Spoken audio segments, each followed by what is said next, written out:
السلام عليكم ورحمة الله تعالى وبركاته. مرحبا بكم معايا اليوم في قناة نوال تي في شانيل.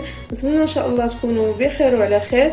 اليوم غنقترح عليكم وصفة ديال بسيطلات صغار بحشوة لذيذة ومميزة وصحية. نتمنى تبقاو معايا باش تعرفوا على المقادير وطريقة التحضير. غنحتاج هنا عندي تقريبا 250 غرام ديال صدر الدجاج، دايره معاه حكه معاه جوج الفصوص ديال الثوم، شويه الكوزه، سكنجبير، خرقوم او الكركم، كزبور يابس، تقريبا نص معلقه من وشويه الابزار، نص معلقه من كل تتبيله. بسم الله. هنا عملت الزيت في المقله مع الدجاج والبصله، غنحركهم مزيان حتى يتشحروا، تدبال البصله ويطيب الدجاج.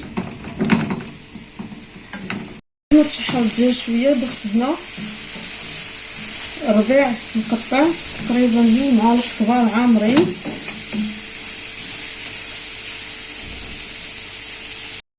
ضفت هنا الحار،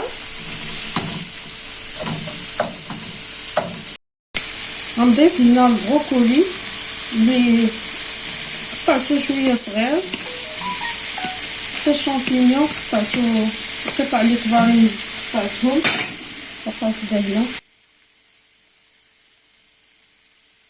ونشحرهم يتنسمو حتى هما من التوابل.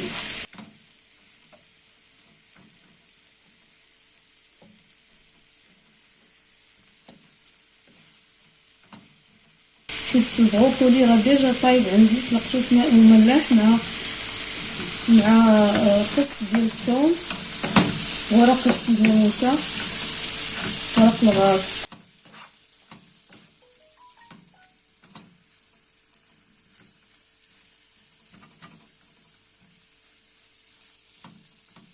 غنشحر هادشي كيكون حتى يتنسم مزيان بالتوابل، وغنضيف ليه واحد نصف كاس ديال كريمه الطبخ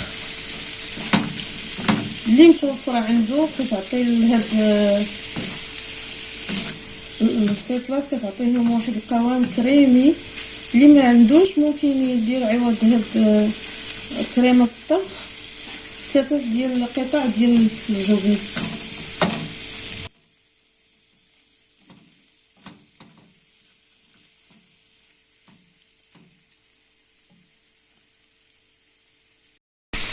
من بعد ما تشحروا المكونات كاملين وتشربوا التوابل، غنضيف كيف ما قلت لكم نص كاس تقريبا ما عامرش ديال كريمه الطبخ،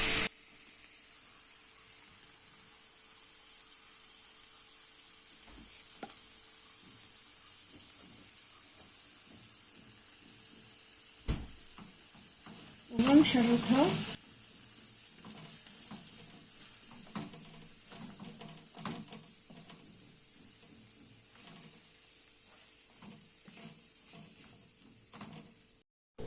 بسم الله. غندوزو باش نكملوا التحضير ديال هاد البسيطلات الصغار.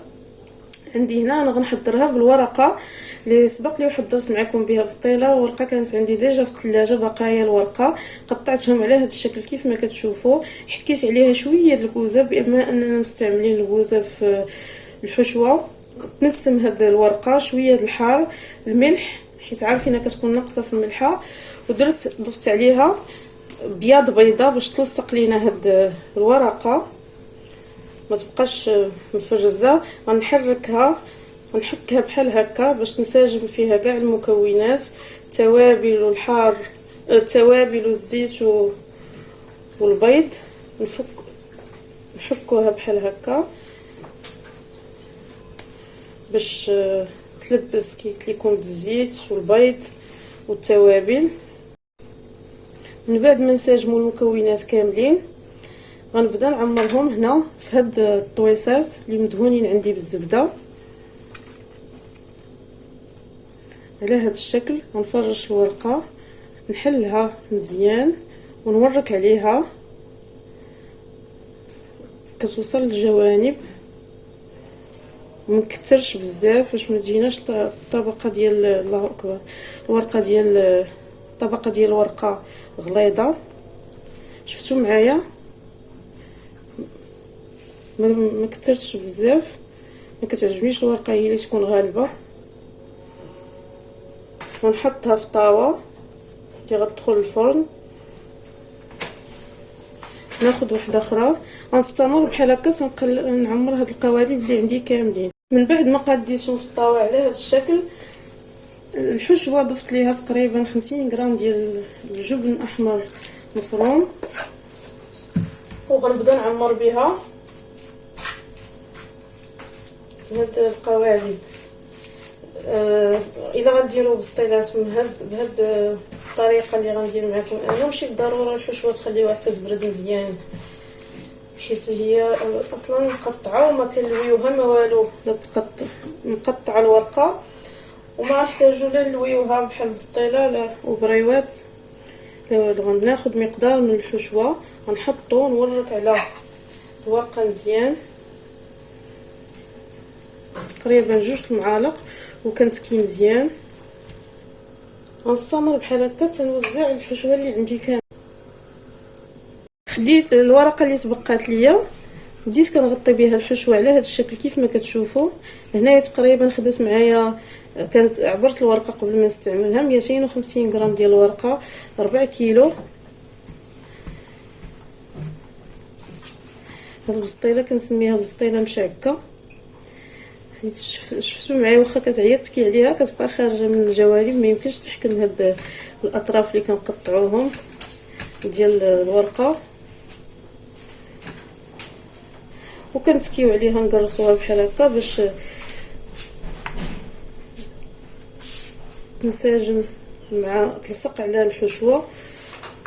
فاش نجيو نخرجوها من المول فاش طيب ما نوحلوش معاها، نحيدوها نديموليوها بسهوله. الفرن عندي مسخن على درجه حراره 180، كطيب من التحت هو الاول، عاد كنشعل عليها طيب من الفوق. ما نجهدوش الحراره، مسخن على درجه حراره 180 بحق فاش كنبغي ندخله كنقص ل 160 باش الورقه طيب مزيان وتجي مقرمشه.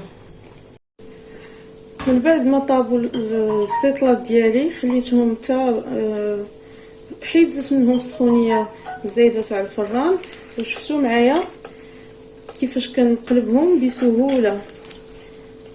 ونوريهم لكم في طبق التقديم. انا كنوجد هاد البسيطلات وفي نفس الوقت كنحضر لي غوفر دو لياج اللي كنت وعدتكم من قبل انني غنحضرهم معكم.